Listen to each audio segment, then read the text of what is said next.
Voici l'histoire de la petite fille aux allumettes, racontée par le site mondedespetits.fr.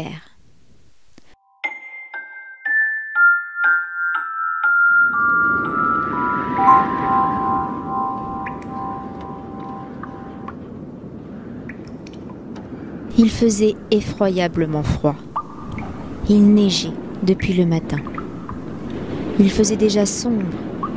Le soir approchait, le soir du dernier jour de l'année. Au milieu des rafales, par ce froid glacial, une pauvre petite fille marchait dans la rue. Elle n'avait rien sur la tête. Elle était pieds nus. Lorsqu'elle était sortie de chez elle le matin, elle avait eu de vieilles pantoufles, beaucoup trop grandes pour elle. Aussi les perdit-elle lorsqu'elle eut à se sauver devant une file de voitures. Les voitures passaient, elle chercha après ses chaussures. Un méchant gamin s'enfuyait, emportant en riant l'une de ses pantoufles. L'autre avait été entièrement écrasée. Voilà la malheureuse enfant, n'ayant plus rien pour abriter ses petits petons. Dans son vieux tablier, elle portait des allumettes. Elle en tenait à la main un paquet. Mais ce jour-là, la veille du Nouvel An, tout le monde était affairé par cet affreux temps. Personne ne s'arrêtait pour considérer l'air suppliant de la petite fille qui faisait pitié. Le jour finissait et elle n'avait pas encore vendu un seul paquet d'allumettes. Tremblante de froid et de faim, elle se traînait de rue en rue. Des flocons de neige couvraient sa longue chevelure blonde. De toutes les fenêtres brillaient des lumières. De presque toutes les maisons sortait une délicieuse odeur, celle de l'oie qu'on rôtissait pour le festin du soir. C'était la Saint-Sylvestre. Cela, oui, cela lui faisait arrêter ses pas errants.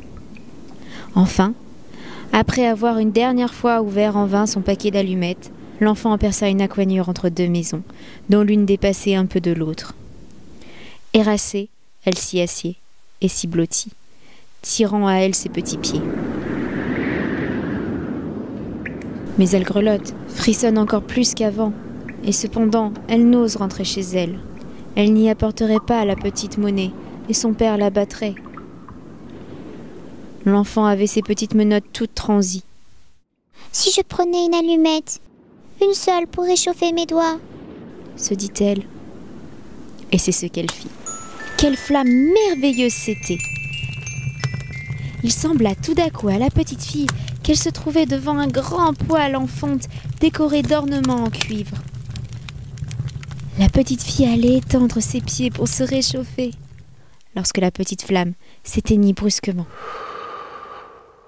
Le poêle disparut et l'enfant restait là, tenant en main un petit morceau de bois à moitié brûlé. Elle frotta une seconde allumette. La lueur se projetait sur la muraille qui devint transparente. Derrière la table était mise. Elle était couverte d'une belle nappe blanche sur laquelle brillait une superbe vaisselle de porcelaine. Au milieu s'étalait une magnifique oie rôtie, entourée de compote de pommes.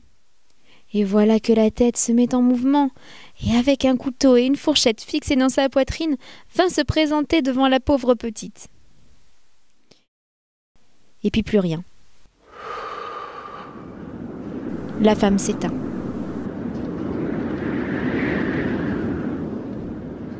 L'enfant prend une troisième allumette. Et elle se voit transportée près d'un arbre de Noël splendide, avec ses branches vertes, brillaient 1000 bougies de couleur. De tous côtés pendait une foule de merveilles. La petite étendit les mains pour saisir la moins belle. Mais l'allumette s'éteint. L'arbre semble monter vers le ciel et ses bougies deviennent des étoiles.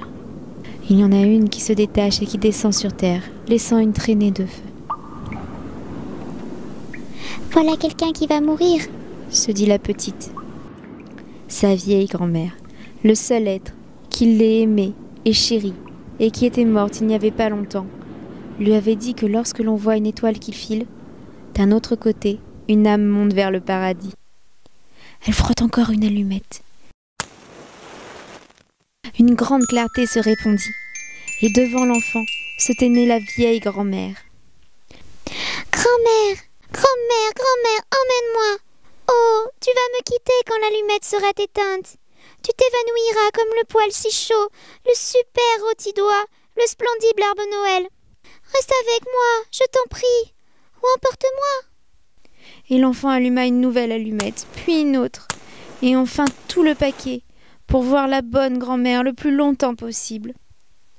La grand-mère prit la petite dans ses bras et la porta bien haut, en un lieu où il n'y avait ni froid, ni faim, ni chagrin. C'était devant le trône de Dieu.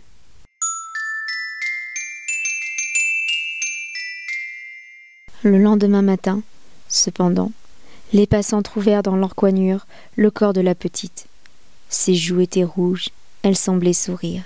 Elle était morte de froid pendant la nuit, qui avait apporté à tant d'autres joies et de plaisirs. Elle tenait dans sa petite main toute raidie le reste brûlé de paquets d'allumettes. « Quelle sottise !» dit un sans-cœur. « Comment a-t-elle pu croire que cela la réchaufferait ?» D'autres versèrent des larmes sur l'enfant. C'est qu'ils ne savaient pas toutes les belles choses qu'elle avait vues pendant la nuit du Nouvel An. C'est qu'ils ignoraient que, si elle avait bien souffert, elle goûtait maintenant dans les bras de sa grand-mère la plus douce des félicités.